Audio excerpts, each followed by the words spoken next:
Hello everyone, how are you all doing? It's Igcse.science.notesz, and in this video we will be doing some revision on Unit 6 videos and the practical skills, right?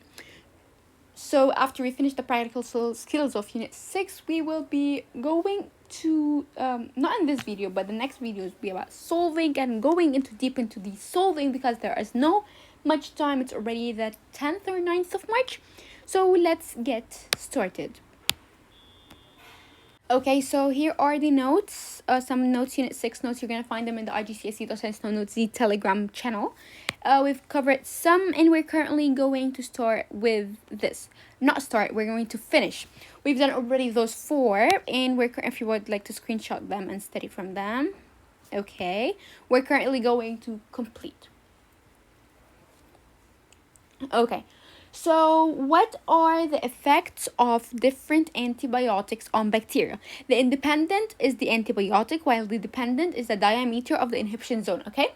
So, the other variables to be controlled are the concentration of antibiotic, amount of antibiotic, the disc size, the bacterial species, the temperature, and the ruler. Also, the equipment to be used, the sample of different antibiotics, a mastering or filter paper discs, petri dishes, agar gel, disinfectant, Bunsen burner, forceps, marker pen, adhesive tape, and an incubator. Then we have the method and the outcome. First, wash hands. For this practical, you'll need to work in sterile condition, aseptic technique. For example, you'll need to flame the forceps in the Bunsen after every use.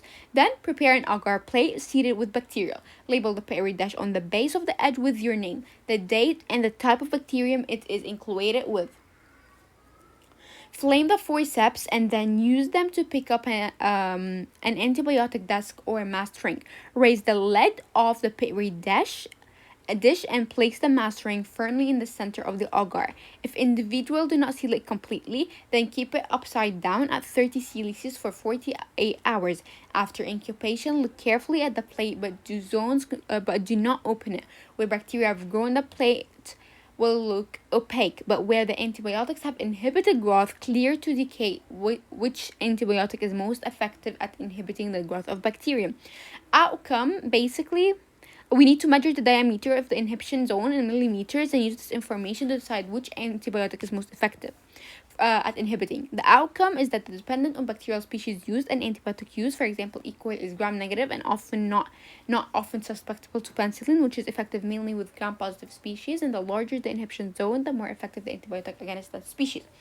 What are the possible evaluation issues? Basically, ensuring that the desks are placed evenly on the petri dish and having good aseptic technique to prevent plate contamination.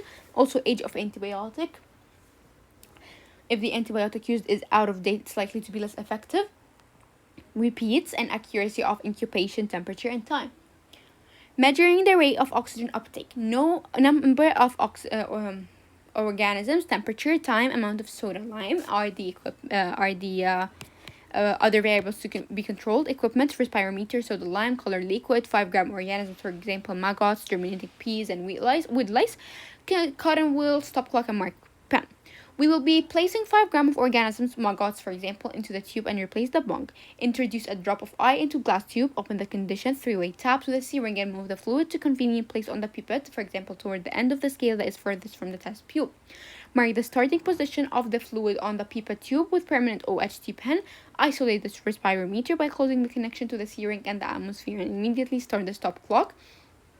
Mark the position of the fluid on the pipette at 1 minute intervals for 5 minutes. 6 at the end of 5 minutes. Open the connection to the outside air. Measure the distance traveled by liquid during each minute. Distance from one mark to the next on your pipette.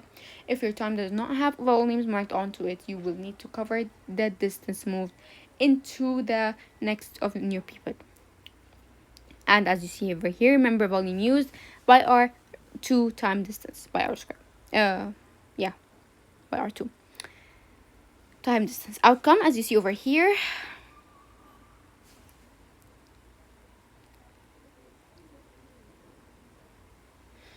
And in the last column, it's basically the evaluation issues, possible evaluation issues.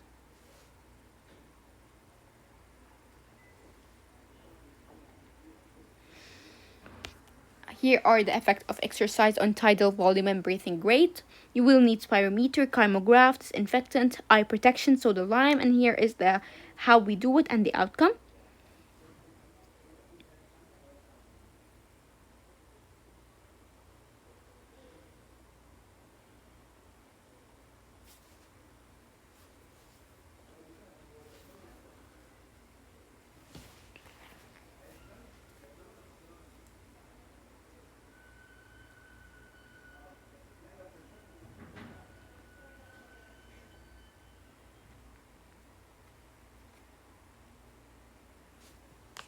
So the general principle behind the spirometer is simple.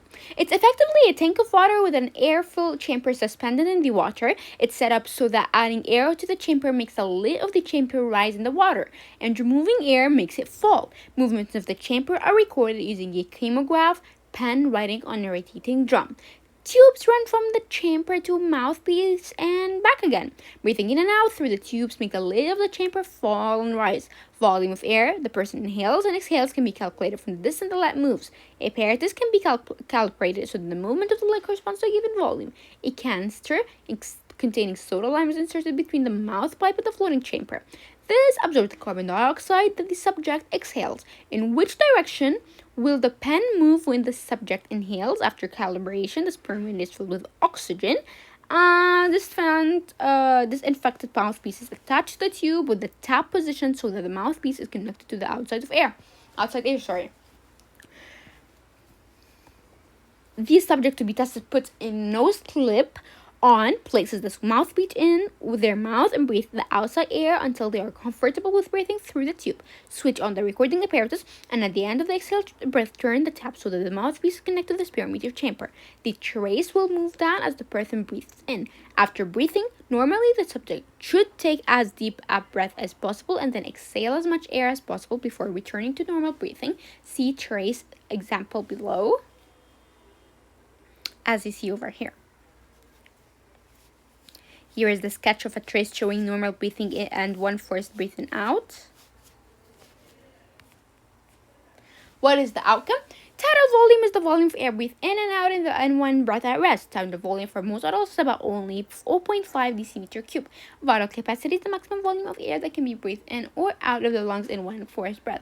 Breathing rate is the number of breaths taken per minute. Minute ventilation is the volume of air breathed into and out of the lungs in 1 minute. Minute ventilation is equal to tidal volume time rate of breathing measured in number of breaths per minute. Some air, about 1 decimeter cubic, always remains in the lungs as residual air and cannot be breathed out. Residual air prevents the walls of the bronchioles and alveoli from sticking together. In any breath in mixes with this residual air. Starting with investigating imputation to a steam list, this is the last one. Finishing. So, independent variables, the number of pokes, dependent variables, the retraction time, and the other variables to be controlled are the replication using snails of approximate semen size and age, equal handling history, and the drying out. We will need 1 giant African land snail, 1 damp cotton wool bud, and clean firm surface stopwatch. We will collect 1 giant African land snail and put it on a clean firm surface, allow the snail to get used to its surrounding for a few minutes until it has fully emerged from its shell. Dampen a cotton wool bud with water, firmly touch the snail between the eye stalks with a damp cotton wool bud and immediately start the stopwatch. Measure the length of time between the touch and the snail being full emerged from its shell once again. With its eye stalk fully extended, repeat the procedure in step 3 for a total of 10 touches. Timing how long the snail takes to re-emerge each time, record your results in a suitable table. Present your results in an appropriate graph. You know, guys, this will lead to the snails already handled before the experiment may not react in the same way. Also determining when a snail has fully emerged. Lack of moisture may encourage snail to stay more in its shell, and measuring eye stalk length instead. Outcome, Spearman ranks tests to look for correlation in data. There is a negative correlation as the number of stimuli increase, the time taken for the snail to re-emerge decrease. Students should make a reference to the data with repeated stimulation.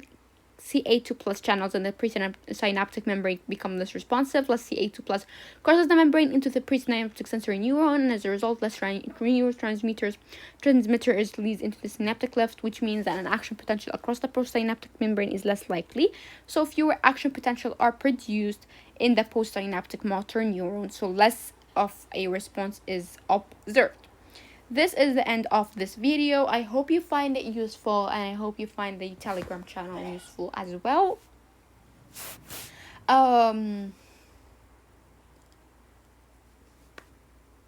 happy to see you here. Have a nice day.